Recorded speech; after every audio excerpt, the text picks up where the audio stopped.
All right, call this meeting to order. It's the regular meeting of the Bellflower City Council. It's Monday, July 8th, 2024 at 5:31 in the evening. Roll call, please. Councilmember Santinas. Here. Mayor Pro Tem Dutton. Councilmember Morse. Here. Councilmember Sanchez. Here. Mayor Coops. Here. I'll entertain a motion to excuse the absence of Ray Dutton. So moved. Second. All right, so we got a motion by Councilmember Sonny Santinez, seconded by Victor Sanchez. Without objection, that'll be the order. Recess to closed session. Mr. Ryan, what do we have? We have conference with legal counsel, initiation of litigation, one item as listed on the agenda. All right, now I should ask any recusals or conflicts? I have to recuse myself from item 3A for my employer. Okay. For the record, council members Dutton, Morse, and I are conflicted on item 3A due to property conflicts. At the regular city council meeting on October 23rd, 2023, lots were drawn to determine who would participate in the matter, and I was selected to participate. So I think we now can recess to closed session.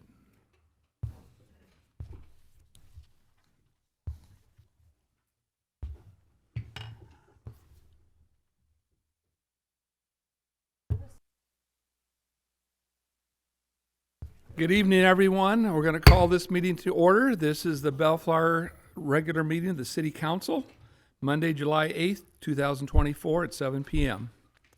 We're reconvening from the closed session where there was no reportable actions. And at this time, we'll have the roll call, please. Councilmember Santinas. Here. Mayor Pro Tem Dutton. Councilmember Morse. Here. Councilmember Sanchez. Here. Mayor Coops. Here.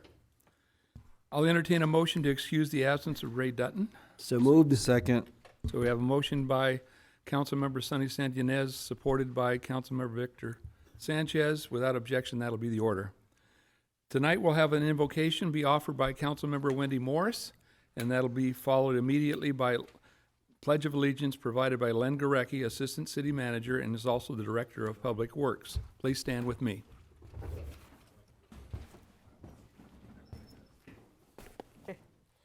Lord, I want to pray for our military, past and present, that have made it possible for our freedoms and specifically to pray in public. I pray for our first responders and law enforcement as they protect and serve our city of Bellflower. I ask for wisdom and grace for our city staff and fellow council members as we work together to serve the best interest of our community. Amen. Go ahead and place your right hand over your heart, address the flag, and repeat after me. I pledge allegiance to the flag of the United States of America and to the republic for which it stands, one nation, under God, indivisible, with liberty and justice for all. You may be seated.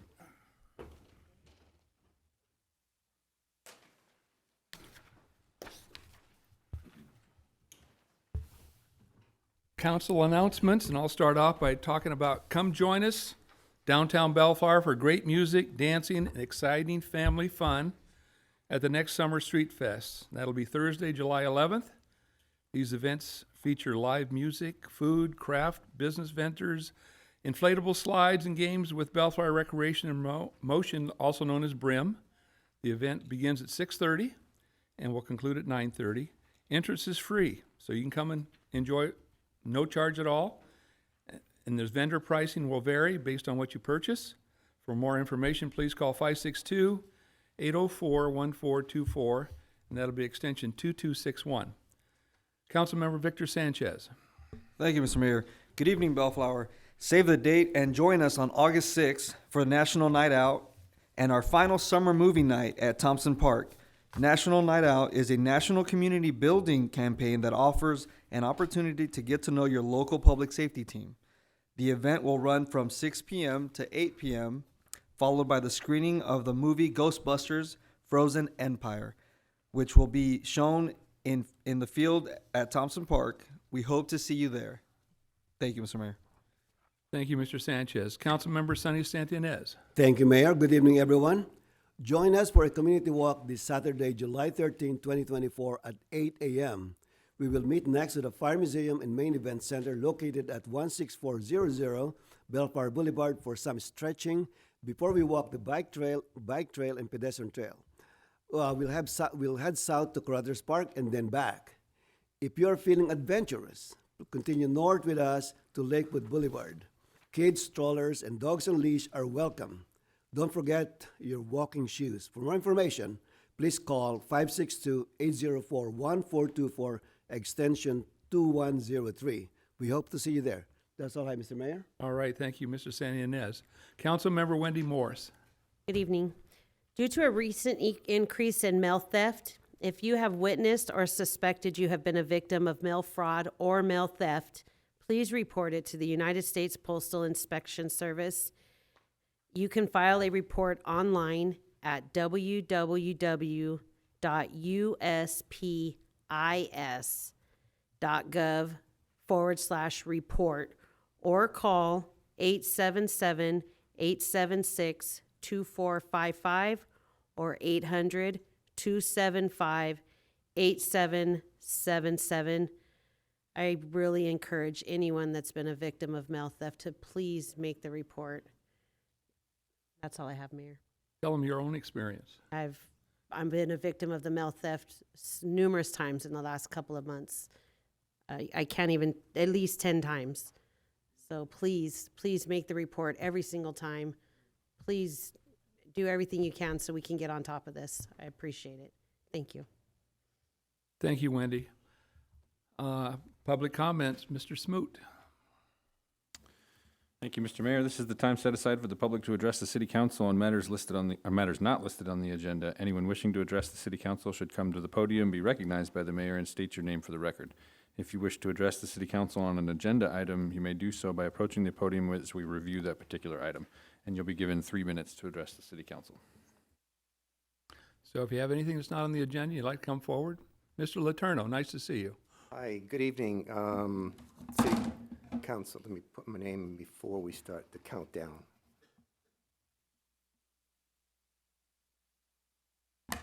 Okay. I want to thank City Council and everybody for having this street festival that you've had for the past couple weeks. So I think it's very, very good for the community that I see. I have my little booth there and everything like that. That's the good news. Okay. The bad news basically is I wanted to check with the building and planning and building and the business license department. As you know, here in the city of Bellflower, any business that operates in the city of Bellflower is required to have a business license by statute, okay?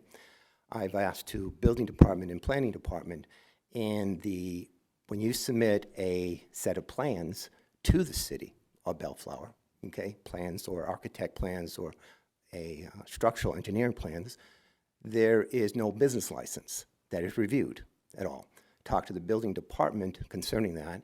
They only verify that they have a stamp placed by the state of California.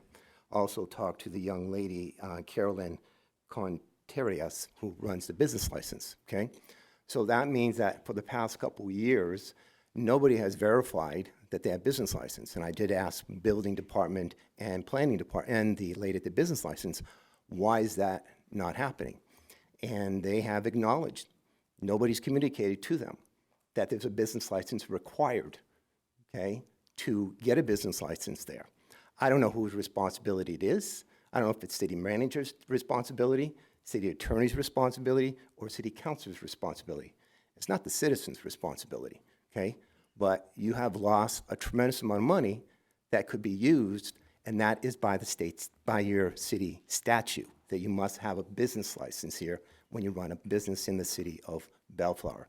And I hope that somebody will reach out to me later and tell me exactly when that will be implemented so we do not have these problems again in the past. Thank you very much. Thank you.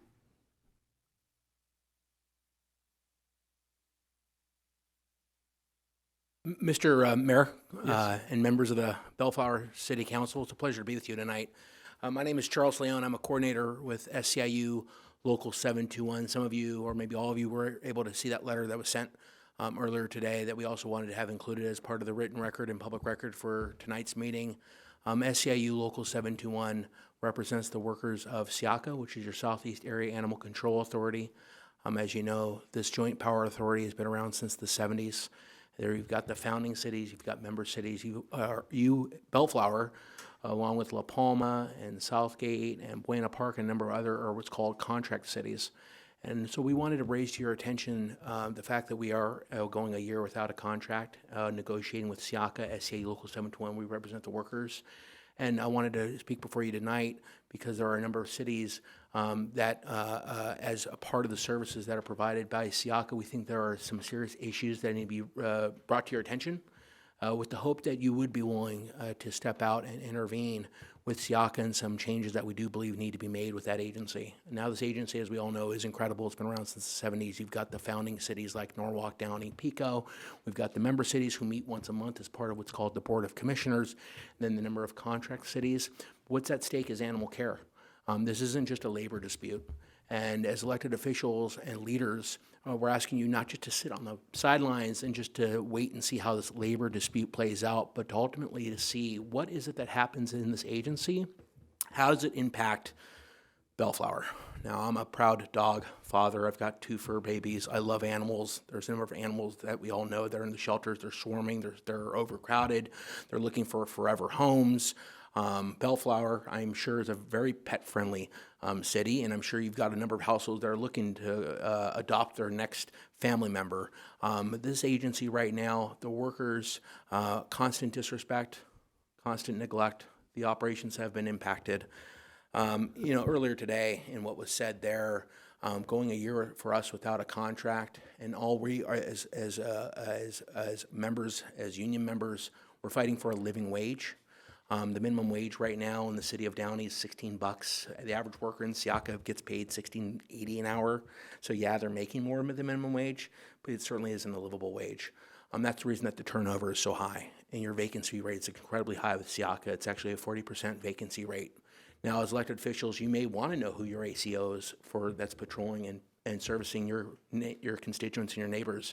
But for those that don't think it's important, as long as there's a number to call and you'll know something will be done eventually, then I guess we just keep the status quo and kick cans down roads. But the workers in SIACA want more and they deserve better. And so that's why we're taking upon ourselves, and as this union representing these incredible workers, to really shine a light on these operational impacts and asking for real leadership to promote change at SIACA. When you have your management of SIACA that within the last 4 years get pay raises ranging from either 16% to more than 33%, and yet the worker bees who are answering the calls and come out to Bellflower and Southgate and La Palma and South Del Monte, and they're not making a living wage.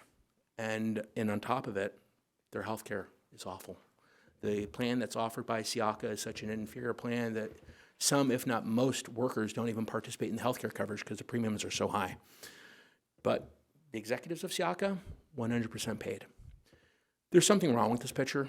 We know that the story of Robin Hood isn't going to be everyone lives happily ever after, and happily ever after isn't going to be overnight. But these workers and the animals that they care about, and these communities that rely, including Bellflower and the 13 others that rely on SIACA, are really hungry for change. And we're asking for you, with your incredible leadership, to not sit on the sidelines, but to make a phone call, to get involved. We know you don't have a seat on the Board of Commissioners for SIACA.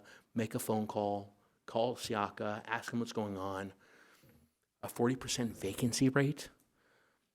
You see these revolving doors, people come in, people come out, and SIACA treated like, I wish I could say a training ground, but I think training grounds are even treated better, because at least the workers have training grounds where I'm gonna go work here till I get my feet wet and then move on. At least they get a living wage and they get better healthcare coverage, but it's awful. It's sad that when you ask somebody, why do you stick around SIACA, they say, well, it's the circumstances are such, or it's the commute, but trust me, they're hungry till that opportunity comes up, whether it's the county or whether it's the city, or some people just choose a different career venture.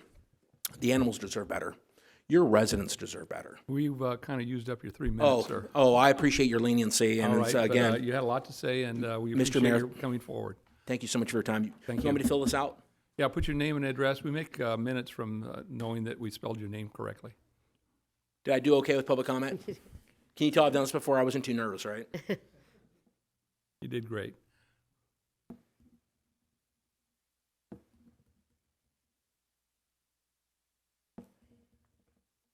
Thank you. Anybody else like to come forward? Now's your opportunity.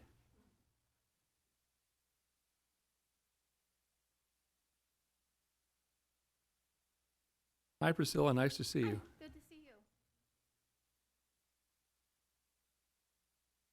you. And bring that down a little bit so we can hear you. Short.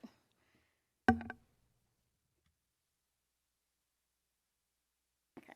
I won't get all of this done in 3 minutes, but I'll come back at the next meeting. I guess the main thing I wanted to address tonight, because of what happened yesterday, I guess there was another shooting at Sims Park last night or yesterday. But I've talked to several of you about the big gatherings that they're having there.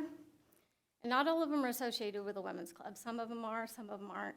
But they have very huge gatherings there. And I don't know if some of them are permitted. One of you mentioned that they needed permits to have big events there. But these, I'm assuming, are not permitted just because of what's going on. But they're drinking in the parking lot. They're smoking their weed in the parking lot. They're blocking the parking lot. They're blocking the entrances. And then I think, this is probably like the third shooting that I know of. It's getting to be bad. And I know there is a gentleman who's spoken several times about Carruthers Park. It sounds like the same thing is going on there. But I don't know the circumstances of the shooting yesterday. Luckily, I wasn't home because I live very close to there. So, but anyway, I think something needs to be done about that. Somebody needs to be overseeing this. I know, like the city workers, they're mainly young people, so I understand they're not gonna go out there and say anything, but I don't know how often Southwest Patrol goes through. That would be, probably the best way to get somebody out there. But anyway, I know I've contacted you guys several times, a few of you, but it was recently brought up about the Brown Act, so I don't know I'm not sure if I'm supposed to contact you personally, so I figured I would come and start coming to the city council meetings, but maybe somebody can get back to me and explain that to me. But anyway, something needs to be done. They're very large crowds, and they kind of take over the whole area, and now this is just on Facebook, so I don't know how true this is, but there was one girl there that was with her kids, so, they had to hit the ground when the shooting started. And it just seems like that's not a place that you would want to take your kids or grandkids. No, I don't think any of these parks are. So something needs to be done about that. And I'm running out of time. I know, okay, I'll just talk about the rest in 2 weeks. But anyway, that's the main thing. I think something needs to be done, and the gatherings on the boulevard as well. Thank you, Priscilla. We don't meet until August the 8th, I believe, so you're going to get a month off. We're taking July off. Okay? Anybody else?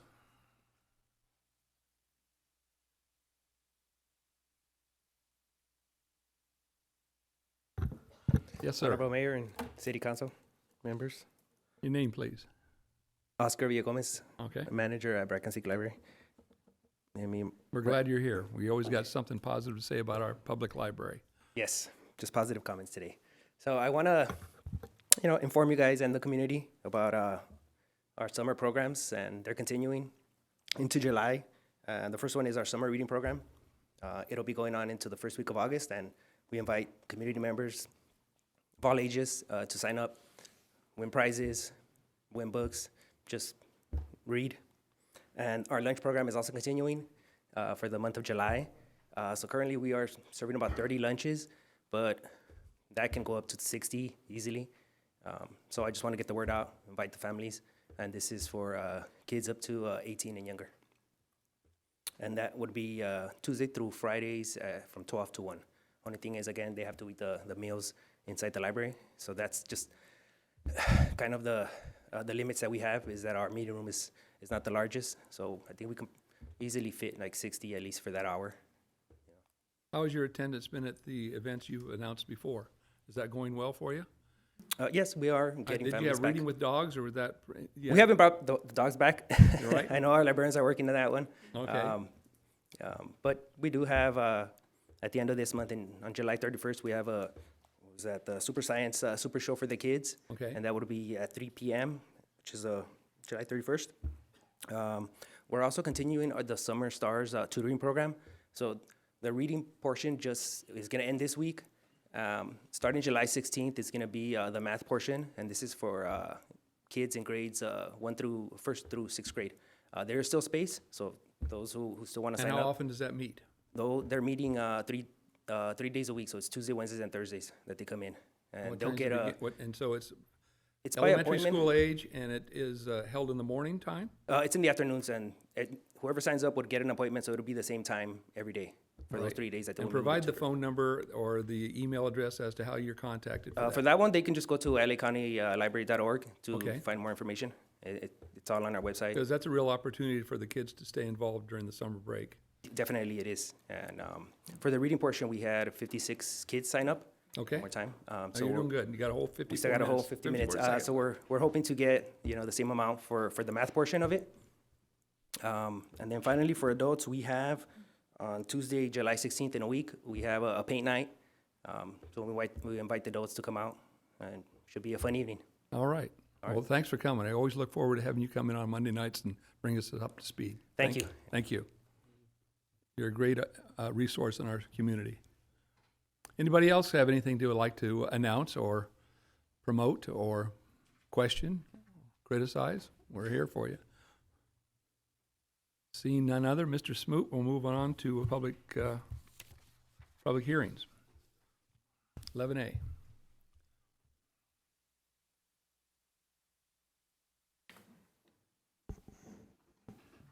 I'm going to hand this one off to Len and his team. Yeah, good evening, Honorable Mayor and council members. Before you tonight, we have the public hearing for the delinquent accounts, refuse accounts for CR&R customers. This is an annual process that we go through. Melanie Paz, our management analyst in Public Works, is going to provide the presentation for you tonight. So I'll hand it over to her. Good evening, Honorable Mayor and council members. I wanted to provide some background on this item. CR&R provides solid waste and recycling services to the city of Bellflower. CR&R bills customers directly for their services. Refuse service charges become delinquent if not paid within 30 days. The Bellflower Municipal Code defines procedures for collection of delinquent refuse service charges, and the city retains 10% of the delinquent amount. The timeline for this item as follows. List of delinquencies were sent by CR&R to the city on May 31st. CR&R noticed delinquent customers on June 10th. City noticed property owners on June 19th. The notice of public hearing was published on June 14th and June 28th. The public hearing is tonight, July 8th. The last day for final payment will be July 19th, and the final list will be sent to the county on August 10th. Here's a comparison of delinquent refuse charges from this year to last. As of May 31st this year, 767 accounts were delinquent for a total of $202,886. As of today, July 8th, we have 513 accounts that are delinquent, $154,292. Recommendation to the City Council is to open up the public hearing, take testimonial and documentary evidence. After considering the evidence, adopt Resolution 2438, or alternatively discuss and take other actions related to this item. That concludes my presentation. Myself and Crystal Denning are here to answer any questions. Now, thank you for the presentation.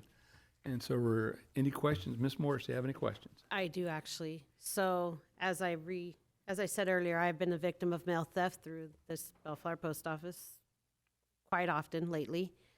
So in April and May, and possibly even June, my CR&R trash bills have not gotten where I've paid them, but they have not gotten to CR&R, and I've had 6 checks through CR&R cashed fraudulently and stolen out of the mail directly to CR&R. That is one of the, now that was April and May, so I may possibly be one of your delinquent customers because I am finding this out as I'm getting notices that they're no good. I call CR&R, not blaming CR&R at all, but I'm just like, I'll resend payment. My bosses do not do online payments, so checks have to go back out again. Second set of checks got stolen again.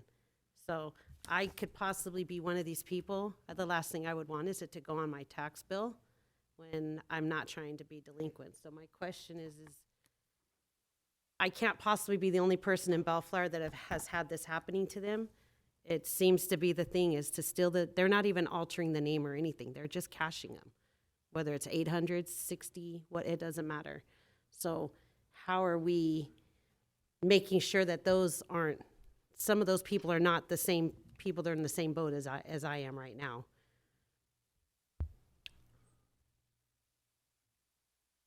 Councilwoman Morris,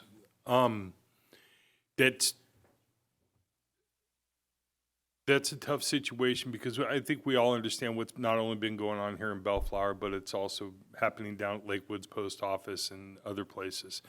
And in the same respect, I understand that who you work for, they don't do the online billing. I mean, the easiest way to avoid that is if you have the ability is to switch or convert over to online. That makes it the easiest. I don't know, and perhaps Crystal can address this up at the podium. I don't know what kind of volume or calls that she's received of customers saying, hey, we sent our checks in, you cashed our check, why am I coming up on your delinquent notice? She might be able to answer that question directly, but we wouldn't know that at this point, So they the notice they send out goes out to all of the account holders. Yes. And then 2 weeks later, we follow up with the notice that goes from the city to the actual property owner. Because as you know, sometimes the property owner is not notified when their tenant's not paying a bill and all that. So we try to hit it on both ends. But Crystal, I'm not sure if you might be able to add anything to this part of the conversation. Hi. Mr. Hi, Mayor, Crystal. point of order. We need to open the public hearing. Right, so before we have Crystal, let's see if any other council members have questions of staff before we proceed. And Wendy, have any other questions? That was my biggest one. All right, we'll get that addressed from the provider. Mr. Santianez, have any questions? Yes, can you show the schedule again, Len, please? Okay, so the last day of payment is July 19th. After that, then it goes to the county, and then goes to the tax bill. First question, is there a surcharge if it is sent to the county to be included in the tax bill? Surcharge? Yeah, I'm not aware that the county charges. Is there an assessment for us to send? Yes. So they're paying the way it was billed by CRNR? The net amount. So there's no Correct. extra cost to them? Okay. Correct. Oh, that's good, that's good. That's good to know. And if you're looking at the schedule here, last day is July 19th, and so they need to make the payment by July 19th. Otherwise, it goes to the county. Okay. Right. Okay, that's it for now. And I have a question for Crystal once she comes on board. Perfect. All right, thank you, Mayor. All right, Mr. Sanchez. Thank you, Mr. Mayor. Quick question related to, so we notified both the customer, and in some cases, the customer is not the landowner, correct? Correct. For the landowners, is there a process for which they can come back and defend themselves for if their tenant has not paid for it? I know we usually get that kind of a question or call. Yep.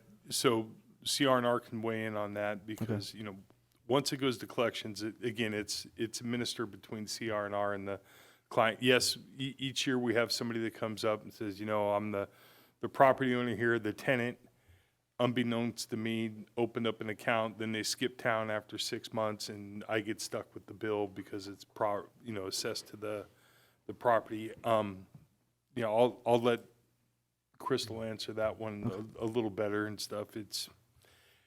Does it happen? Yes. I mean, is it a handful of times or something that CR&R has not been able to work out with their customers? They've worked with the customers to address these problems. It's not frequent.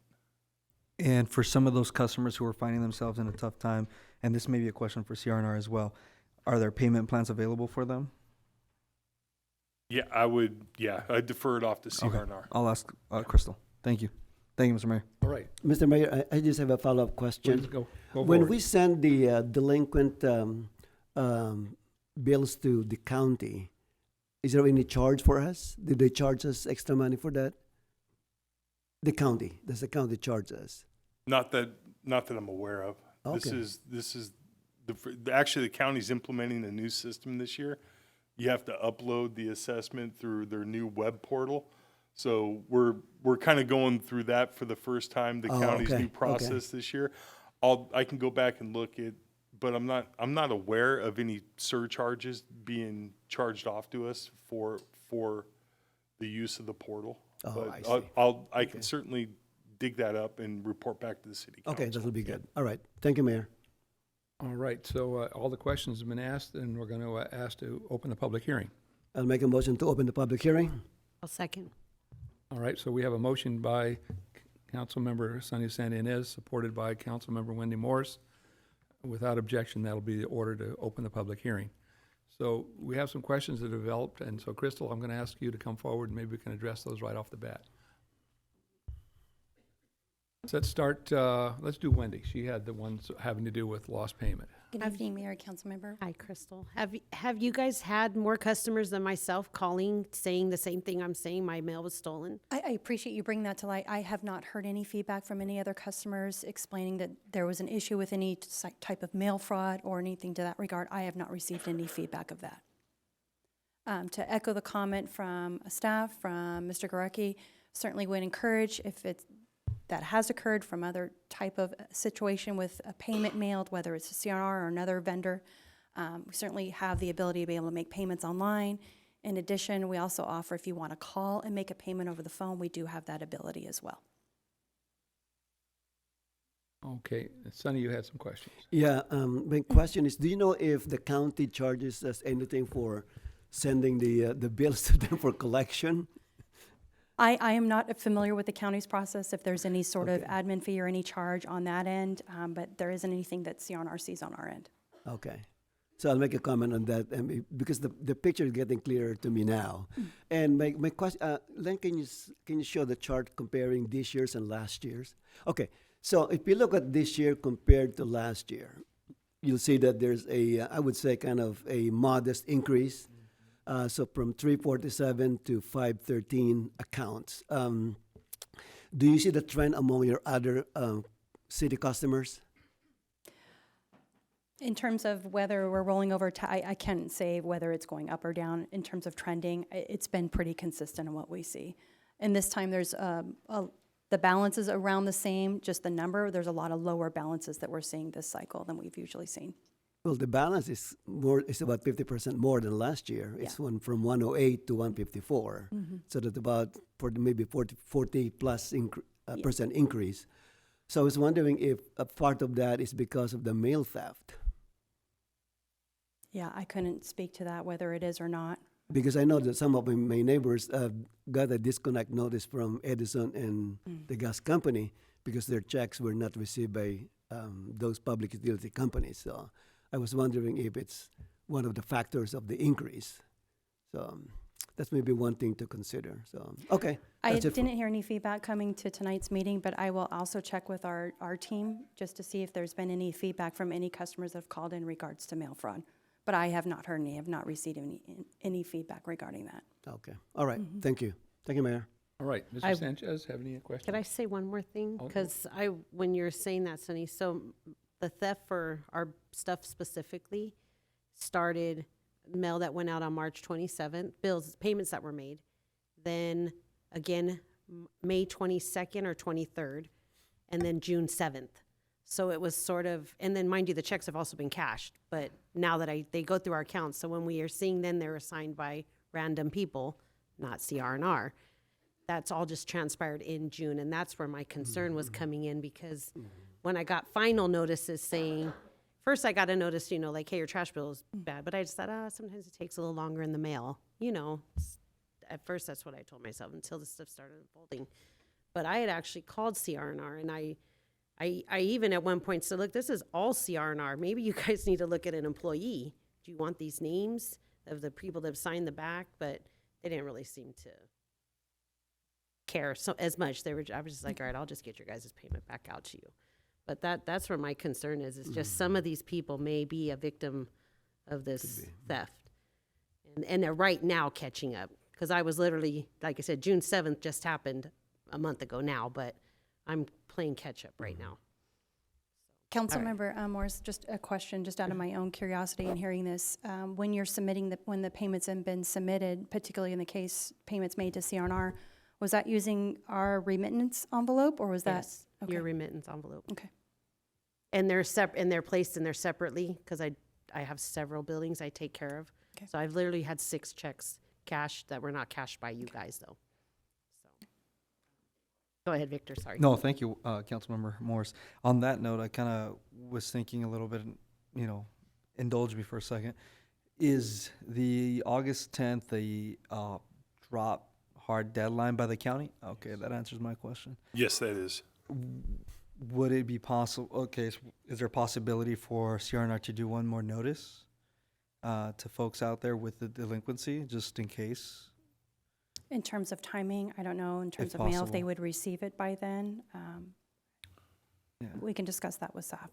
Yeah, I think it'd be warranted just with all, I mean, it seems interesting to see that it's that up. It's usually, up a little bit, but not by this much.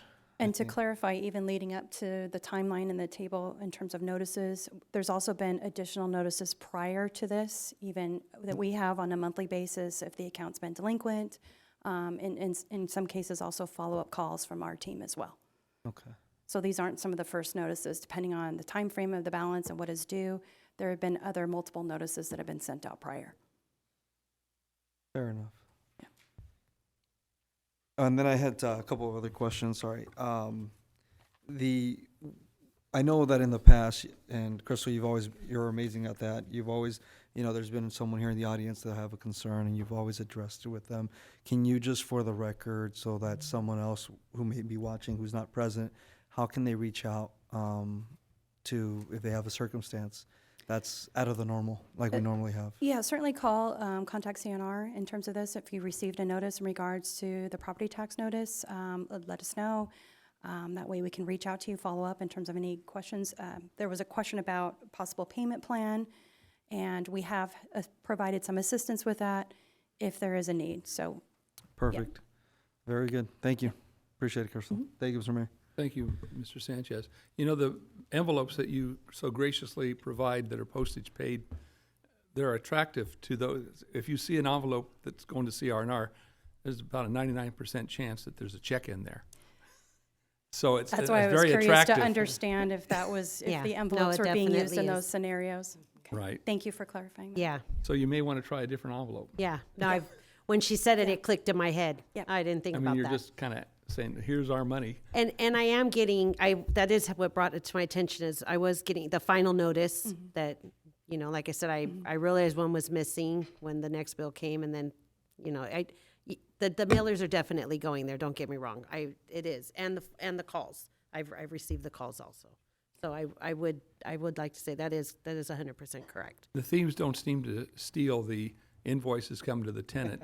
They always seem to, the ones always seem to have the money in it. No, they're not stealing statements.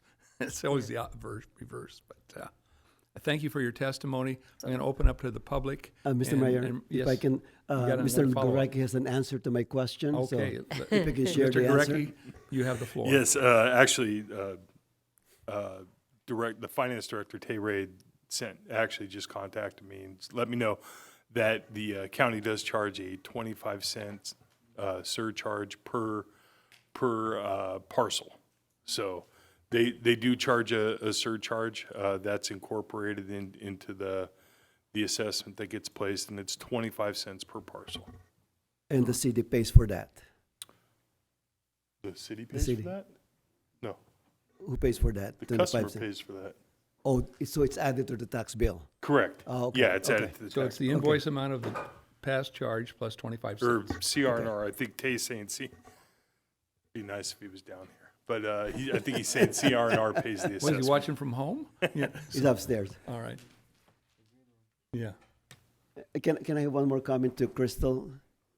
Crystal, could you Can come you come forward, back? please? So, in trying to understand the whole process here, I just want to make sure that it's clear that it is not punitive for CRNR to submit the delinquent accounts to the city and then eventually the county. Because, correct me if I'm wrong, my understanding now is CRNR actually loses money, correct? Because the city takes a 10% cut. There's a For portion of an administration. administration fee. Yeah, I And you remember. don't charge any surcharge for delinquent accounts. Currently, we do not. So I just want to make sure we understand that people understand that CRNR is not being punitive about this.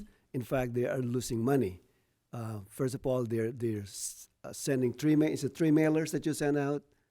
At least, yes. 3 mailers sent out. Yes. And then the city takes 10% of what they send to us for collection and then back to the county. So I guess my final comment here is because of the mail theft like that, similar to what my neighbors suffered recently, I would really encourage our residents to please consider paying your bills online. That will save a lot of agony, a lot of delinquent accounts, and all these issues. Because at the end of the day, it's everybody loses. Okay, that's all my comment. Well, that's the concept of theft. Yeah, Everybody exactly. loses, yeah. Exactly. All right, thank you. Thank you, Crystal. Anybody else in the audience like to come forward and offer any testimony on this public item? Yes, sir. Announce your name, please. My name is James Morrow. This is my first time here. A pleasure to see the welcome. city council and such. Thank you. So I received one of the notices about a delinquent refuse account from CR&R and the city of Bellflower. I received one of these delinquent notices. It has my name on it, my address, but not my account number. I have several bills from CRR that I've paid under my account number. I received one of these last year, June of 2023. I contacted CRR and I said, this isn't mine. What's going on? They said, well, you closed escrow in May 2022. And so we started your service. I said, well, I'm sorry, but I had a lot of work done inside the place. I didn't move in until March 2023. And all the contractors, they were doing basically an upgrade of the electrical. And it took time because I came here, did my permits, everything else. Then the inspections, and there were a lot of problems, which is, fortunately, I had a place to stay, and it was annoying, but it happened. So they said, you have to provide proof to us that you weren't living there. So I said, like, what? It's going to be a hassle for me to get my checks from the bank for where I'm paying rent, but I could get the utility bills for my property in Bellflower. So I did. These bills are here, and I tried to email them to CRR, but they were refused. The email system doesn't accept them. So I tried to upload them on CRNR's website, but they don't allow that on the website. So eventually, I think I called again, and I was given another address to email. I did, and they said, what this clearly seems to be some mistake. We'll take care of it. I said, okay. Then I got this other one again, so I called again, and I said, what's going on? They said, well, the other fellow, you sold it, or he sold it, and then you moved in. I said, no. I explained this last year, and I went through the whole thing again. I also called the city of Bellflower. And then I was also suggested I should come down here. So they know that this account number belonged to the prior owner.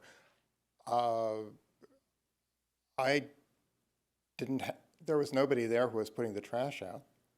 So I don't know how the bill got run out because there was no trash. There was no one living there. I certainly would not want to have to go down and do all this stuff with the county. I've tried. I've been proactive last year and this year. And the last time I called, they said, okay, we see what happened and we're going to straighten it out. I still haven't received a letter or an email or anything. I don't know who else is in my situation. but I would say it does seem kind of like you got your bill, it's your account, you paid your account, they're sending you somebody else's bill. Okay, well, you know, it's a mistake. You toss it, or maybe you make a phone call, or maybe you try to make a phone call. I'm not quite sure what else to say, except they suggested that I come down here because of the meeting. I had no idea that this was going to be something until I got here, submitted to the county, and a lien against my property. So I would say that there needs to be more of a response in situations like this where there's a problem, and I bring it to their attention, and it doesn't pop up again after a year. Had they continued to send the wrong bill, I would have continued to follow up with them and gotten this since it stopped. I just figured, you know, you move on to your next bill problem. Anyway, that was just my 2 cents about that. All right, so I'm going to take a poll right now. Is there anybody else in the audience that has a similar situation as when described? Okay, so what I'm going to suggest, and we've done this before, you've got someone that really high up in the CR&R hierarchy, Crystal right there. Hello. And so I'm going to, at some point, you go out in the foyer here and discuss and show her what it is you have. Okay. And I think she can be the solution here. That would be fine. Am I wrong, That'd be Crystal? great. All right. There you go. Okay. So, but I wanted to make sure that if there were more than one persons in the audience that had the same situation, you didn't have to do it over and over again. But Okay. all the years I've been up here, we've always been able to figure out a solution so that you're Good. as happy as we can make you, okay? Okay. And welcome to Bellflower. Glad you're here. Thank you so much. All right. It's great to be here. Yeah, let's get through the testimony. She may have to be here to answer other questions, and when we conclude with this item, then you can meet outside the foyer here, okay? Anybody else like to come forward and talk about trash bills? So basically, you can see what we're doing here. We promised the supplier or the people that do our trash pickup that they're going to get paid. And we go out and make sure that we do all we can to try to get the bills paid with them. And if it doesn't work out, then we send it over to the county tax assessor and it ends up in your tax bill, and CR&R gets paid. It's kind of painful for all of us, including the people that didn't pay the trash bill. And many times this comes forward because, like was mentioned earlier, there's a lot of rentals in Bellflower whereby the tenant is meant to pay the trash bill and they don't. But the homeowner, the guy that owns the property, he's the one that's going to ultimately be responsible for the trash bill. And what I always do with my properties, I include the trash bill in the rent, and I pay the trash bill because no matter what happens, that bill's got to be paid by someone. It's the property owner that's got the responsibility. So that's just a little lesson from my book of property management, but just add it. I do that in the water bill, put that in there too.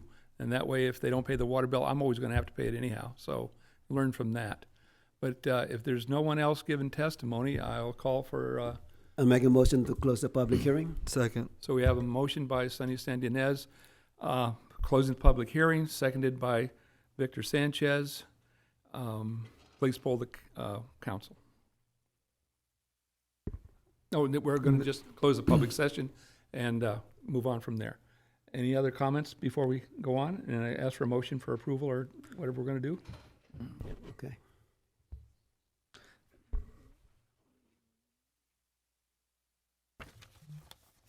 Mr. Mayor, I'd like to make a motion for the City Council of Bellflower to approve adopt a resolution 24-38, a resolution ordering delinquent refuse service charges be assessed against the property owners and properties, and such charges to be transferred to the county tax rolls. Second. All right. So we have a motion by Councilmember Sonny Sandinez, supported by Councilmember Victor Sanchez. Please poll the council. Councilmember Santinas? Aye. Councilmember Morse? Aye. Councilmember Sanchez? Aye. Mayor Coops? Aye. All right, moving on, but you can be dismissed. Crystal, thank you for your testimony. And if you could help that gentleman, I'd really appreciate it. Item 12A, ordinances of resolution for consideration. Mr. Smoot.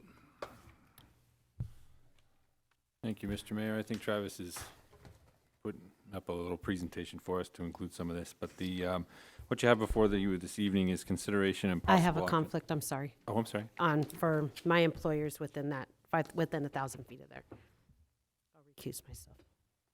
All right, and I will announce that for the record, council members Dutton, Morris, and I are conflicted on item 3A. No, that's another one. For 12A, Yeah, we're already conflicted out on that as well. So, but I drew straws, and we can participate. Continue, Mr. Smoot. Thank you, sir. What you have before you is consideration and possible action to adopt a resolution finding that a local emergency exists within the city and authorizing contracting without the need for bidding pursuant to Section 22050 and Bellflower Municipal Code, Section 328070D, and finding that the nuisance abatement at the property in question is exempt from review under CEQA.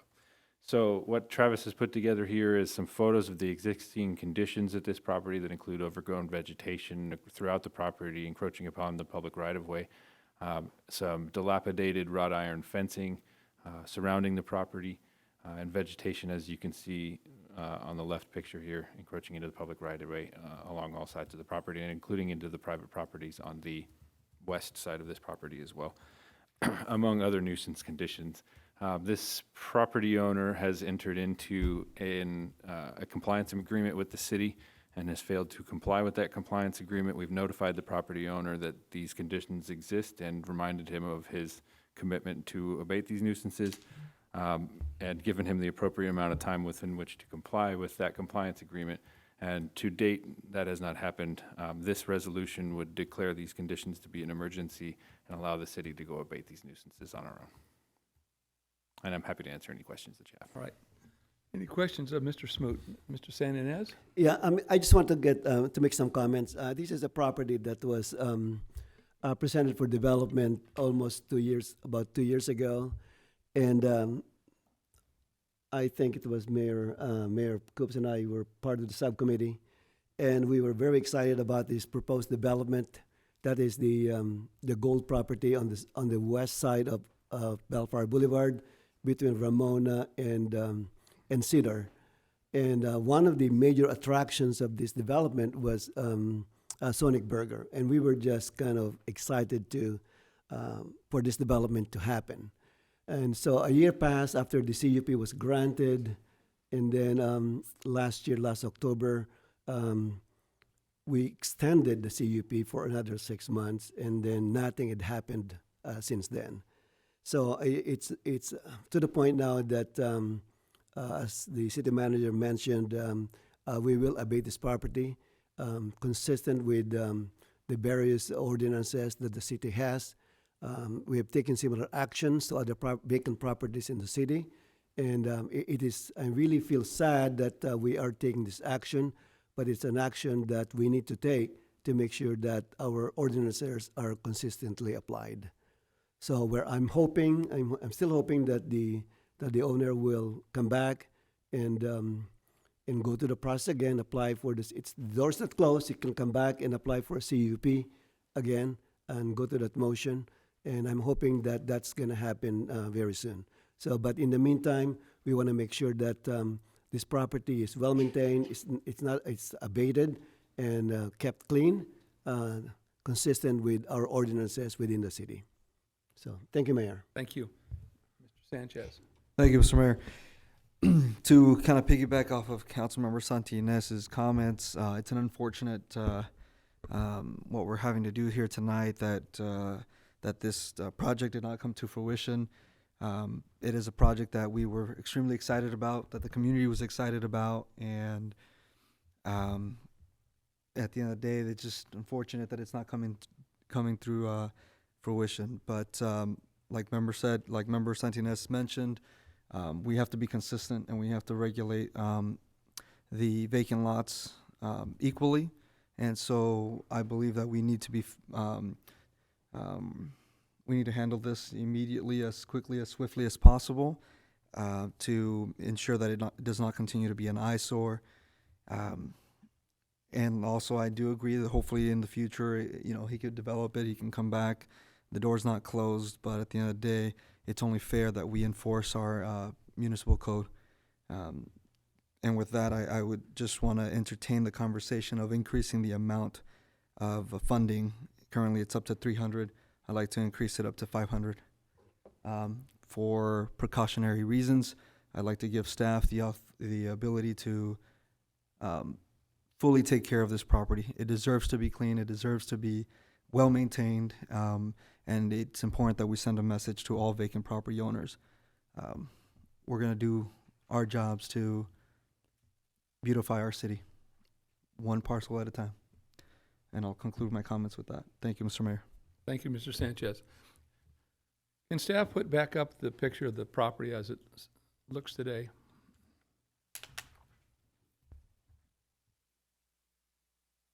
Yeah, that one there. So you probably understand where this property is located. It's on Bellflower Boulevard. It's where doing the history lesson. That's once where Ray Flatbow, Lincoln Mercury, and Suburban Pontiac, and there was a Taco Bell at one time. So that property runs from, as mentioned earlier, from Ramona to Cedar. And the people that bought the property about 10 years ago have always talked about putting a project there. And the excitement was building every year as they got new and better tenants. As mentioned earlier, Sonic Burger was going to be like an anchor across the street. The 7-Eleven was going to move over and put a gas station and a market there. What was the name of the chicken place? You always. They were going to be there. Now there's some talk of Dutch Brothers would like to come there. It was New Concept in Coffee to compete with the Starbucks across the street. So it's really going to have some great tenants on this property. When the owner of the property was here last, which was several months ago, I explained to him we had three options on this property. Since he's the owner, he has certain rights. He can either sell it and have somebody else develop it, he can develop it, or he's got to maintain it. Well, he didn't sell it, he didn't develop it, so now we're to the point where we say, we've got to have you clean it up. So what we're going to do, we've got some money in the account and that we asked him to pledge, and we'll probably need additional monies to make this go forward, but we're going to abate all those weeds. We're going to redo the fencing around it and make it look presentable. He still has the option of improving the property with a project, although he has not done any of the things that he had hoped to do, and we don't see when he will do it. So we're moving forward on this as an emergency basis, and I just wanted to give the public a little understanding of why this is in front of us. I'll ask at this time, is there any public comments? Anybody would like to come forward and offer their thoughts on this? You've been with us on this since the beginning, Glenn, so I'm Mr. Mayor, sure. I'd like to make a motion to open the public hearing. Well, it's a item of consideration, so we don't have to. There's no public hearing. Oh, sorry. It's okay. Apologize.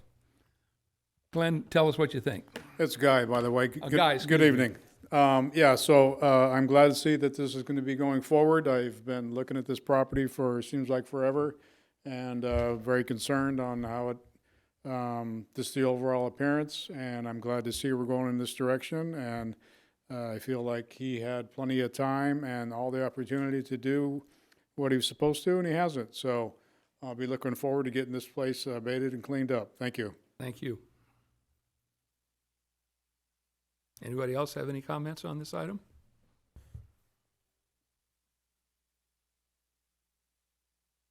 Good evening. Hello, good evening. I just had a question. What is your name, please? Oh, yes, my name is Sophia. I live in Bellflower. And what's your last name, Sophia? Sophia Partida. And could you please sign the register there so we can make the minutes correct? Yes. With your name and Yes. first and last name. But all right, so any questions or comments on this property? Yes, my question is, those $50,000 or $500,000 or $300,000 to be decided, will that be money that's coming out of Bellflower funds, like Bellflower taxes, No. or will it be charged to the property owner? Yeah, we're doing the same thing to him we did the trash people. Oh, It's okay. going on their tax bill. Second question is, how come Bellflower doesn't use eminent domain to make the property, to develop the property? Just out of curiosity. We use that method of eminent domain is for a public use. So if we decided that parcel we wanted to make into a park for public use, then we would have the choice of eminent domain. But it's a privately owned piece of property that is, and help me if I'm doing it wrong, guys, but we nevertheless, we don't have the right to take it by eminent domain unless it's for a public use. Oh, And correct me, Mr. City Attorney, is there an amendment to that? And that's pretty well the Cliff Notes version. That is certainly the Cliff Notes version, yes. All right.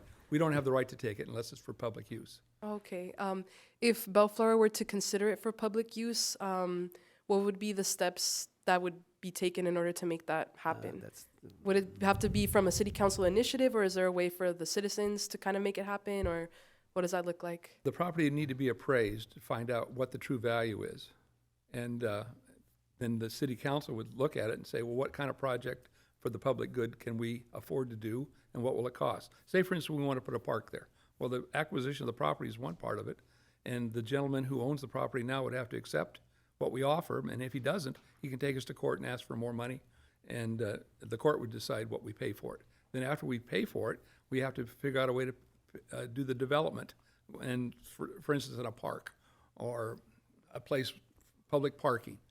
But there would be quite a few steps to get to the point, but very rarely does the city of Bellflower take property by eminent domain. It's just not a very friendly would do that kinds of activity in Bellflower. It's not friendly to private property owners. No, you have a lot of rights. The gentleman, he's got over $5 million invested in this property, and it's laying there fallow. And we're surprised that anybody having that much investment would not go forward with trying to improve it. But obviously, that's not important to him.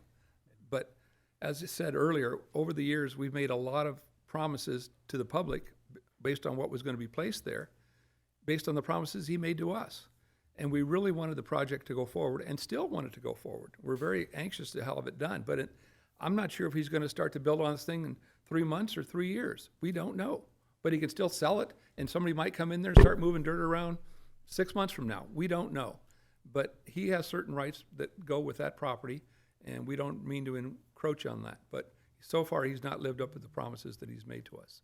Okay, thank you for clarifying that. I was just curious. No, thank you for the ask. We very rarely, I've never been asked that question before, but that's why I was a little concerned of how I answered it.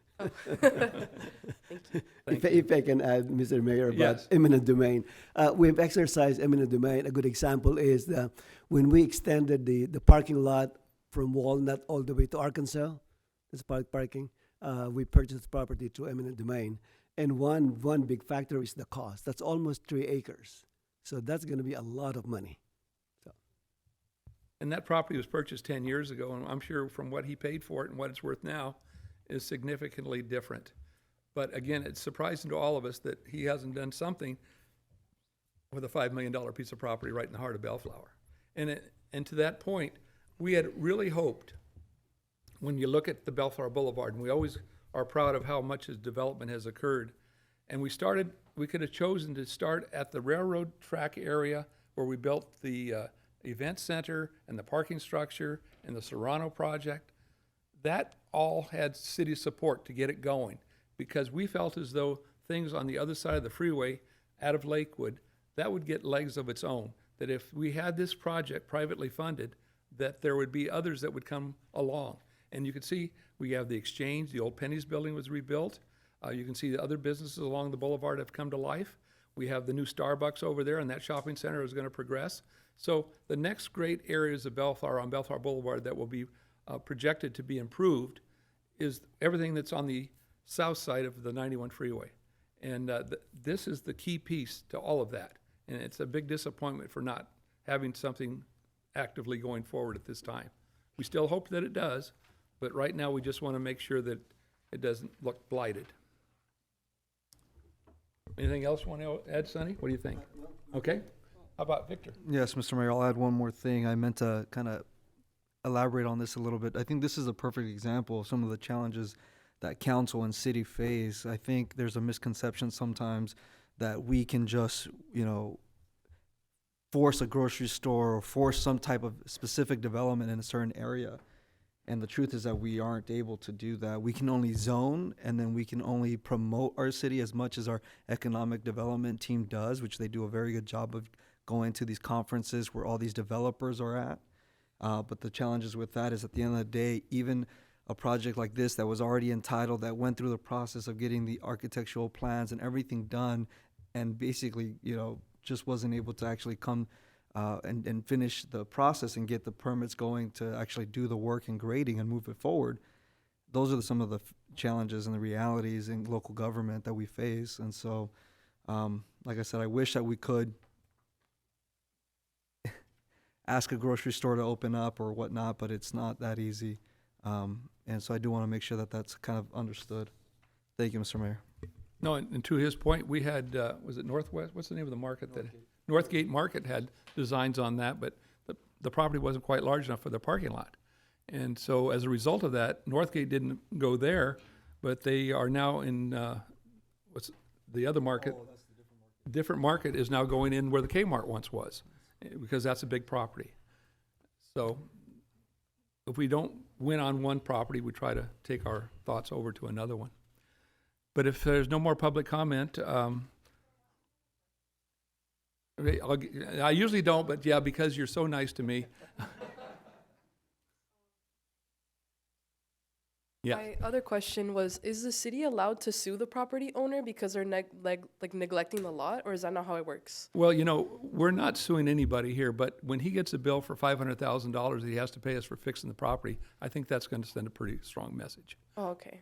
Okay. But would the city, could that happen? Could the No, city? you know, Mr. City Attorney, we've never got into the business of suing people for property neglect, although maybe we have. All right. Mr. Mayor, members of the council, as you recall, this property owner entered into a compliance agreement in order to allow us to move forward with this abatement. So it was already under consideration for either criminal or civil litigation. So the answer to your question is yes, we frequently actually enter into litigation to force compliance if we don't get voluntary compliance. It's something that usually for civil litigation, the city council becomes involved with to authorize the initiation of it, but there are a whole host of various code enforcement tools available for achieving compliance. But as always, we hope for voluntary compliance. We take a tremendous amount of effort to try to achieve that, and litigation is always the last resort. He's already pledged $100,000 of his money that we have in the bank to start the project. So he's already given us $100,000. It's going to cost more than that to proceed, but we've got already a pretty good sizable sum from him. Okay. Thank you for answering that. Mm-hmm. All right, so looking for a motion. You want to go forward on this?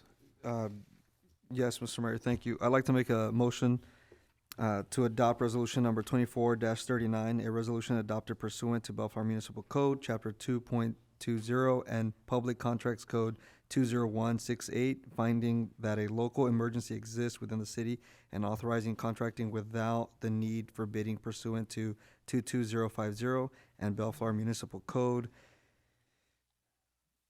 3.28.070D, and finding that the nuisance abatement project at 17617-17639 Bellflower Boulevard is exempt from review under the California Environmental Quality Act as an emergency project.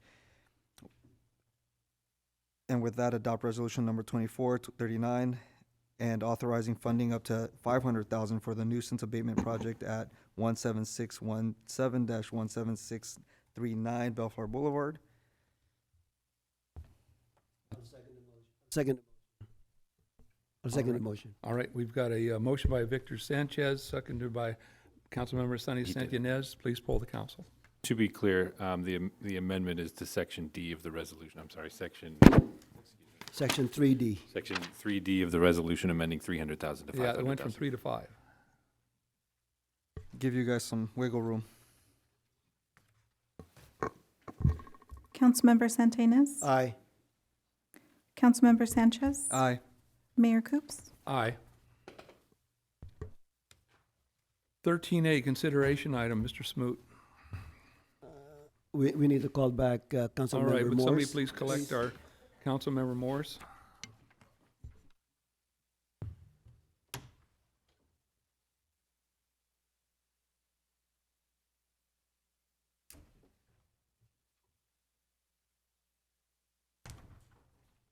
Let the record reflect that Wendy Morris has joined the council.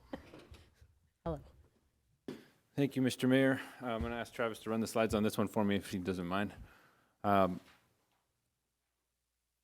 He's switching computers.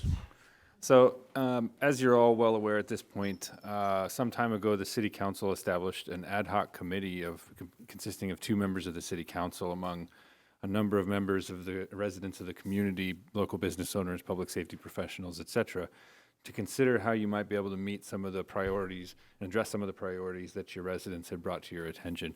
Out of that committee came a recommendation for a draft charter and draft charter language.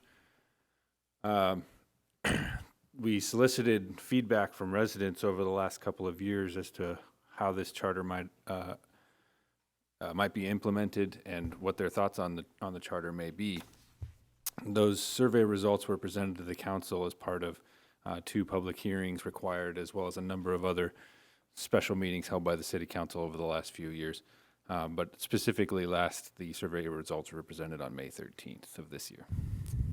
This slide here is a snippet of the results of that survey, basically asking residents whether they think the state of California is on the right track and our legislature in Sacramento is on the right track, and whether they think the city of Bellflower is on the right track. I put this here for a specific reason. I think it's pretty clear our residents see the legislature in Sacramento going one direction. Having said that, they hold the city council and the city of Bellflower with a certain higher regard and see us going on a different track, and they place more trust in the city of Bellflower than they do in Sacramento and its decision making. Next slide for me, Travis. This is a snippet of some of the priorities that your residents have identified this year, or I should say some of the issues that they see could be addressed.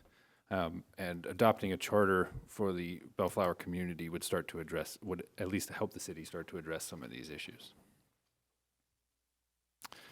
By way of context, and I know you all have seen this before, but for the benefit of the public, when we talk about general law cities versus charter cities, we look at 2 different things. One is local municipal affairs, and one is matters of statewide concern. Traditionally, municipal affairs include things like planning and zoning and land use, which is a big one lately, public works projects and the process by which we accomplish those projects, municipal contracting, economic development processes, public safety and law enforcement, etc. And then when we talk about things of statewide concern, you're generally looking at things like school systems, traffic codes, vehicle codes, licensing of professions like engineers, for instance, claims against a government entity, and exercise of the power of eminent domain. And it's worth noting that about a quarter of California cities, including the list of some of the local cities you see here, Downey, Cerritos, Whittier, Signal Hill, are charter cities in the state of California. So we've had some questions of how does this impact some of the local services that we provide here in Bellflower. Generally, adopting a local charter is like adopting a constitution for your community specifically. It's the overarching governance structure within your community. It puts decision-making back here in Bellflower to the maximum extent possible under state law, rather than decisions being made on our behalf in Sacramento. It provides more authority over local land use decisions, a perfect example of which is SB 9 and some of the challenges to SB 9 in recent years and months. Charter cities have seen some success in finding some relief from some of those state-imposed laws. Those decisions are on appeal, of course, from the state, but they've seen success in the courts thus far. I think that's a good example of putting the local land use decisions. Tell the public what SB 9 is. Sure. SB 9 is a piece of legislation adopted by the state legislature that effectively eliminates single-family zoning in the state of California. It allows a property owner to take a single-family lot, divide it into two lots, and put multiple units onto each lot. Where you have a single-family home now, you might have up to 6 units on a single lot. And it's imposed by the state of California without any real oversight by the city or our planning department. Much of those approvals are by right. That's one example of some of the recent land use decisions made by the state. Now that might be a feasible project in some communities. It might be a feasible project in Bellflower on some of the properties that we have. Having said that, adopting a local charter allows the city council and our residents to be making those decisions instead of Sacramento making those decisions on our behalf. That's one example. Adopting a local charter would give us some ability to enhance our economic development efforts in the way that we support local businesses, making those projects a little bit more expeditious and cost-effective for us. It also does the same thing for some of our public projects as well, when we go do some of our public projects. Although it's worth noting within our charter specifically, we have maintained that the city will pay prevailing wage for traditional public works projects. For instance, a street project where we're getting federal or state funds for that project, we might be required to pay prevailing wage, and we'll still be doing that. And it maintains all of the core services, even the ones that we contract for. It maintains our ability to provide those services here, local law enforcement, so public safety, trash, water, sewer services, et cetera. All the ways that we're providing those services currently, we can continue to provide those services. So the recommendation for you this evening, based on the public hearings that you've had and the feedback the city has received thus far in the process, is to adopt the resolutions noted. And if you desire to do so, designate one or more of the city council members to draft an argument in favor of the ballot proposition, or alternatively give us other direction. Happy to answer any questions you have. All right, any questions of Mr. Smoot? No questions? Must have been very thorough. I will do that too. Ready for the comment? Oh, okay. This I will call it project, has been going on for quite a number of years. And first of all, I want to thank the committee that served in this for this coming up with a charter. And I still remember Council Member Ray Hamada, he's no longer with us, and Council Member Juan Garza. They were part of the subcommittee. I think Cheryl Williams was part of the subcommittee, and so many others that were listed. They did a lot of work on this charter, and I really want to honor their work that they put in.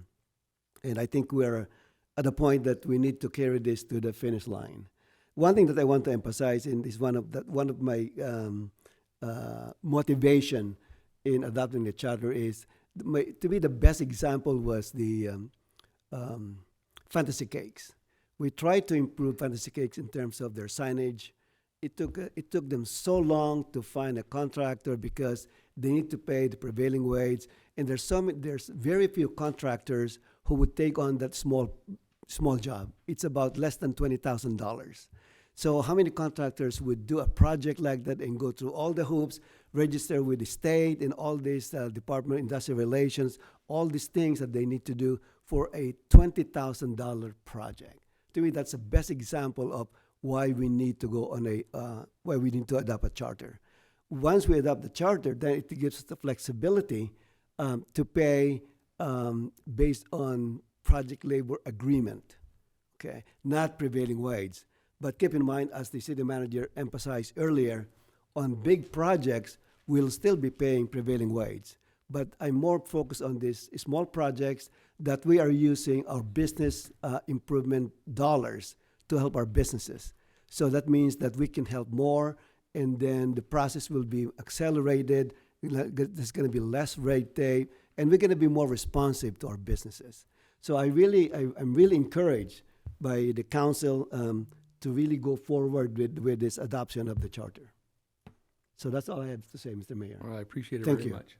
Mr. Sanchez, any comments? Thank you, Mr. Mayor. Yes, I was not on the committee, but I attended every meeting as a guest at that time. I was on the Planning Commission, and I can tell you that the committee did a very thorough job on this charter.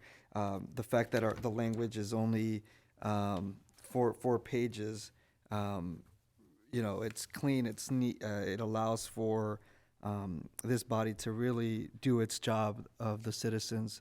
And I say that because this body is the most accessible body of the community. I mean, our residents see us in the grocery store, at the gas station. They call us, we answer their phone calls, we go to their homes, we are available, we are accessible.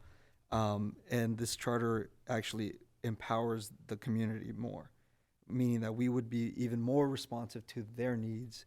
And I want to highlight that with item 8G on page 4, that this charter cannot be amended without voter approval. And so if and when this were to pass, again, it signifies that we are electing as a city, as a community, to have more leadership, more influence in how we do our things here in Bellflower. That gives our residents more leverage for them to come out, support, and be a part of what we're doing in this community. With that, I just want to ask a quick question of the city manager, Mr. Smoot and Mr. Berger. If and when this were to pass, essentially the city would continue to operate in a way as currently is operating until resolutions that would otherwise change the operations, right? Or how would we implement this if it were to pass? On a practical basis, on a day-to-day basis, much of the services we provide to the community would remain the same. Ostensibly, your trash services remain the same, your water services would remain the same, your public safety services would remain the same, if and until the city council made changes to those. This simply establishes the structure under which we provide the governance, not necessarily changing the way we provide the governance. Now, having said that, where the charter provides some flexibility is in the methods that we do that. For instance, the city council can establish contracting procedures without being limited by the laws made in Sacramento currently. There are still boundaries within which we have to operate, but we have some flexibility to establish those contracting procedures ourselves. What that does is allow us to do things more efficiently. If we find places where there's red tape that's simply slowing us down and is not beneficial to the community, we can make changes to those procedures that are beneficial to the community. Does that answer your question? Absolutely. The key example, which was highlighted by Councilmember Santinez, is the ability to help mom and pop businesses in our downtown. I think that this body and our previous council members in Hamada and Garza were a part of that. We kind of have decided that our niche is mom and pop businesses. It's unique restaurants, unique concepts that aren't necessarily in our neighboring cities. That was something that has been intentional. And I think this would allow us to continue to further that initiative. Again, we're not looking for we don't want a mall. We're not looking for that kind of a operation in our downtown. We're looking for the small coffee shop, the flower shop, those kind of retails. And when we're having that, they need help and they need our facility. We need to be able to facilitate that. So I think, again, just want to echo your comments, and it does that. So thank you, Mr. Mayor. All right, thank you. So you probably understand what we're doing here is trying to establish whether, and we're going to vote on it in a few minutes, as to whether or not we should go forward and have this on the ballot. We're going to have an election here in November 5th, presidential election, which you've all heard about, and this will be on the ballot if we decide tonight to go forward with that. And all the citizens of the city of Bellflower can decide whether or not they would like to leave as is with the general law city or want to move forward toward charter city. So tonight, that's our discussion. And if you, at this time, I'd like to invite anybody from the public to come forward and offer their insights, if they have anything they'd like to say to contribute to what we're talking about. All right. So we're trying to educate as we go through this process, and we're all learning as we go, but we've been involved in this now for several years, 2, 3, 4 years at times, to try to get to this evening, right? And right, and so what we're trying to do is see if we can put this on the ballot and let the citizens of Bellflower determine the future of our city. So with that, does anybody want to offer? And I'm not sure, we've got 1, 2, 3, 4, 5 different paragraphs there. All right, Cheryl, Mayor, would you like I'd to come forward? You were part of the committee, so I would certainly love to hear from you. Oh, there's one more. Right. Good evening, Mayor and City Council members. I'm just curious, how will we educate our citizens as to the benefits? I mean, I know when I started on the committee, I learned so much and saw the benefits of it for our city and for any city, actually. Did you receive the mailer we sent out last week? Pardon? Did you receive the mailer that we sent out last week? Yes, I did. All right, so that's part of the education process. Okay, I received it, but a friend of mine that lives in the city didn't. So I've Well, been maybe trying it to was stolen, educate you everybody. It's not, I mean, it's funny, but it's not funny. I know. Yeah. It was not in an envelope, though. No, it wasn't in a CC&R. But nevertheless, we're endeavoring to educate people. And you're kind of on the inside track because you were on the committee that helped us Right. get through this.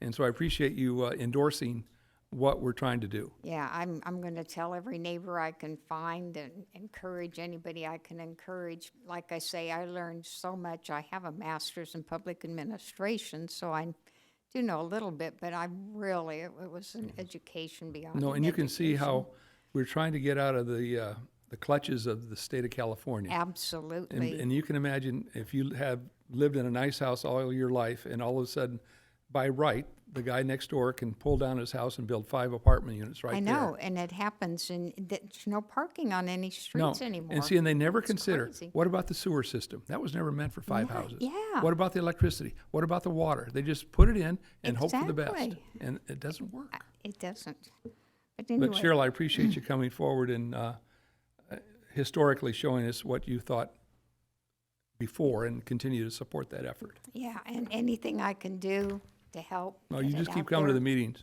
so. Of course I will. Right. Thank you. Anybody else have anything you want to offer? Yay or nay? All right, so I'm prepared to receive a motion if you're prepared to give it.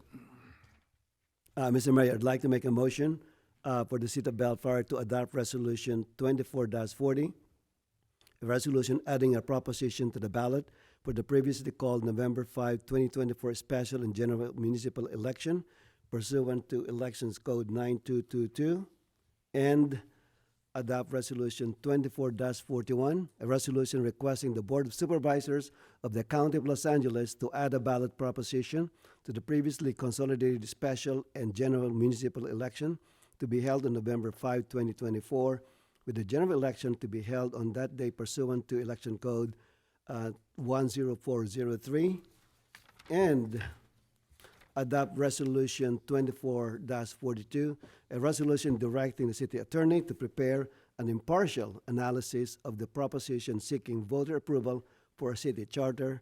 And finally, adopt Resolution 24-43, a resolution establishing requirements for ballot arguments filed with the city clerk to be included with the voter information for the special and general municipal election on November 5, 2024.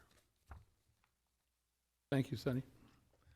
Mr. Mayor, I believe we have to designate one or more council members as well for the language. Right, so does anyone want to volunteer for such things? I'll nominate myself. Yeah, together.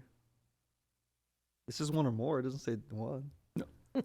Well, Sonny, do you want to participate, or do you want him to do it alone? Or Wendy, do you want to do it? Let's have a little, are we doing the right thing here? We got to choose 1 or 2 people? You can. Oh, that's right. No, I think if you adopt or. is the way Mr. I'm reading Mayor, it. I forgot. I believe we'll let maybe Councilmember Dunn, I since he's will- not here, and I then will, I will Councilmember volunteer, and then Santi has to- if Councilmember Mayor Pro Tem Danton accepts, I will volunteer him also. Yeah. That committee can be one or all of the council or any subset of the council as you choose. All right, now and they will help author the proposition in the mailer? Mr. Mayor, members of the council, I think there's a pending motion. Why don't we do that motion first and then discuss right. the other Okay. one? So I'm looking for a support on the original motion. I'll second. All right, thank you, Wendy. I knew you were here. I was just reading it differently.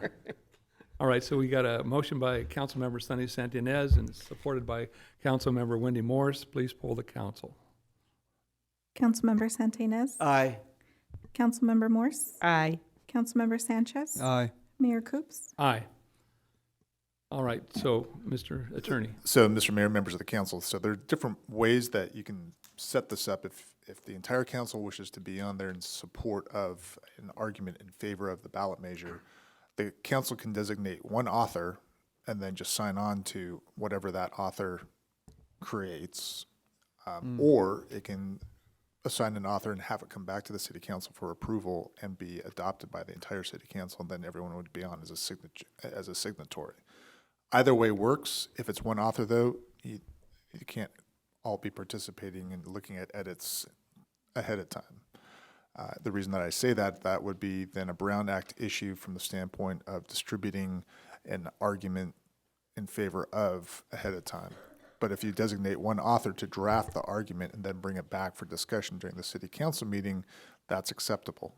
Or trust one of your council members or two of your council members to come up with an argument and then just lend your signature to the ballot argument under those circumstances. So those are the two ways that you can put together a ballot argument. So my question on that is, do we need to decide on that tonight? I forget exactly what the timing is, but there are certain time limits within which you need to make the argument. And the reason I ask the question is because Mayor Pro Tem Danton is not here tonight. 14. All right, we'll wait till August. Can we wait until the next meeting? It's 14 days from today's date within which you need to submit the argument. Oh, okay. So we would have to call a Sounds like we special gotta do it meeting. now. So we need to do it now, okay. Yeah. I would side on having both Mayor Pro Tem Dutton and Member Inez on it, and then if he'd like to recuse himself from it, then he has that option. Right, so we're volunteering for something that he's not a part. Well, that's kind of what happens, right? Right, When you that's how don't we show do up. it. If you're volunteering one of your colleagues to participate, under the circumstances based upon the timing, my recommendation would be, if this is what the council would like to do, is to designate one or two authors, and then once it's been authored, then the rest can lend your signatures to the actual argument and send it to the city clerk. Right, so I'd like to be able to have all 5 of our signatures on this proposition. What do you think?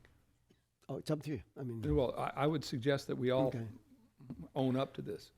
okay. Mr. Mayor, under the circumstance the city attorney has proposed, that is possible still. One or two council members can They can draft author it, that but argument. 5 and then could accept it. 5 can lend their signatures And their to name the would be argument. on the ballot. That's correct, if you so choose to do that, of course. Okay. Is that all right? Can you sign on? Oh, sure, Okay. absolutely. All right. I'll be Victor, glad can you to. sign? Can you? We're gonna make Mr. Bahama. Wendy? Yes. Okay. We gotta show some endorsement here of some sort.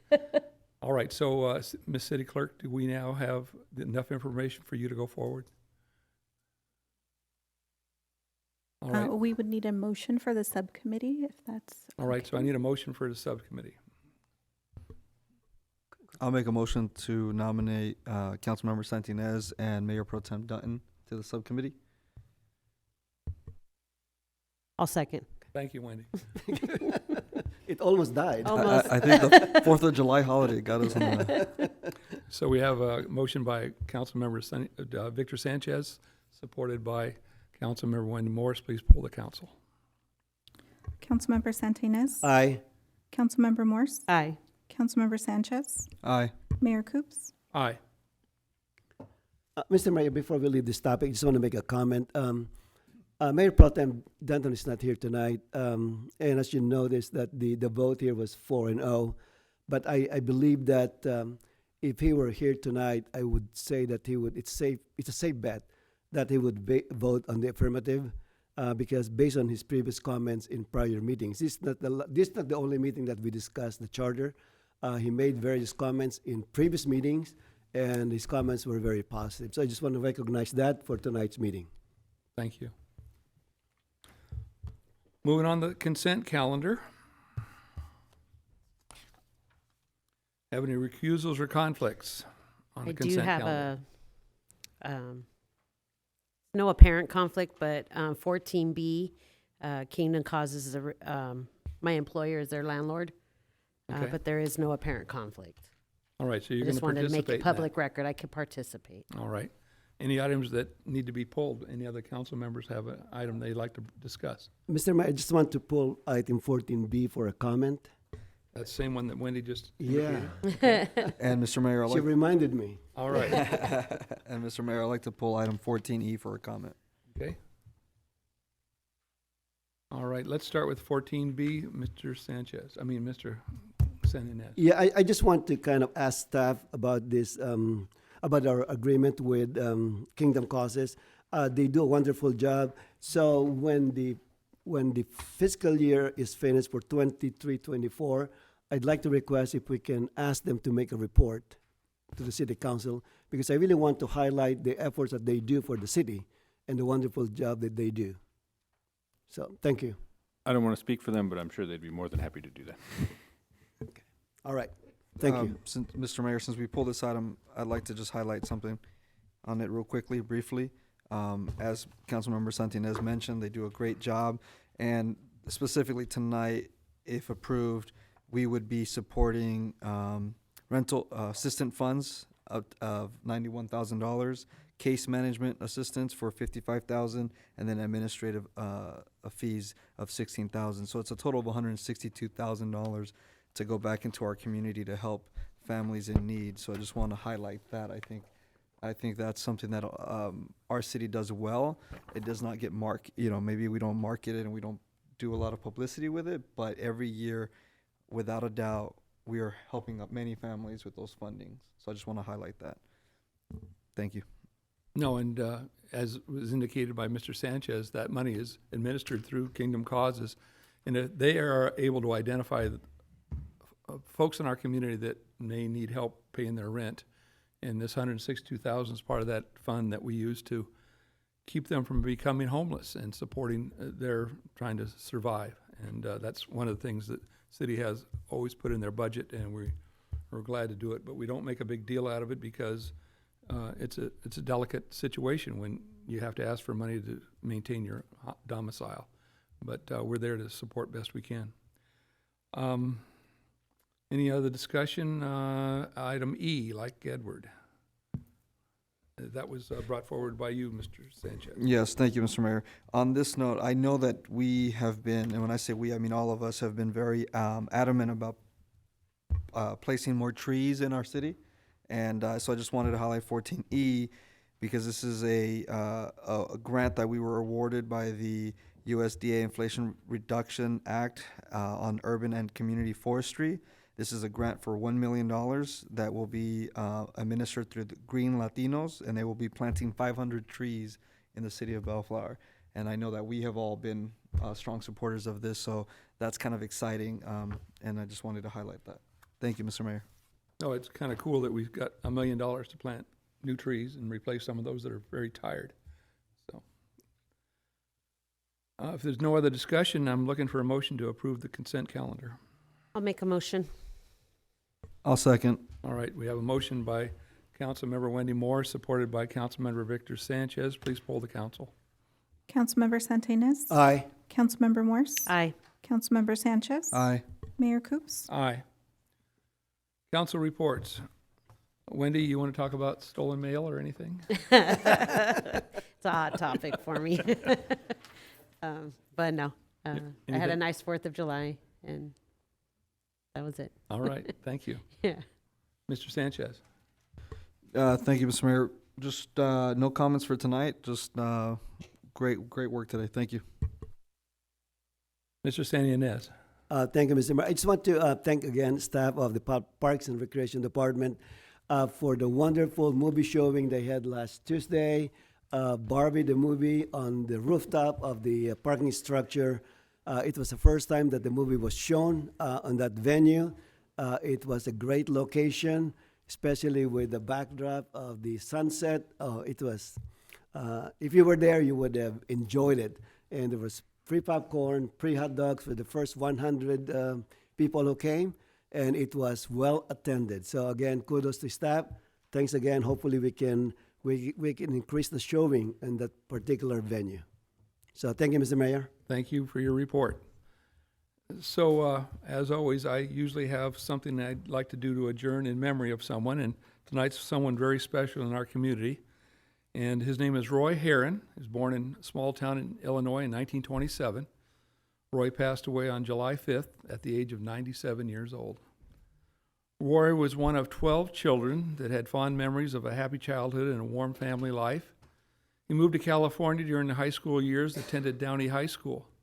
Towards the end of World War II, Roy was drafted and spent 2 years in the Army as an aide to a general until the war ended. When Roy returned to the United States, he started a business of selling brakes out of the trunk of his car. He was an excellent salesman and was eventually able to purchase property here in Bellflower, and he opened his own business.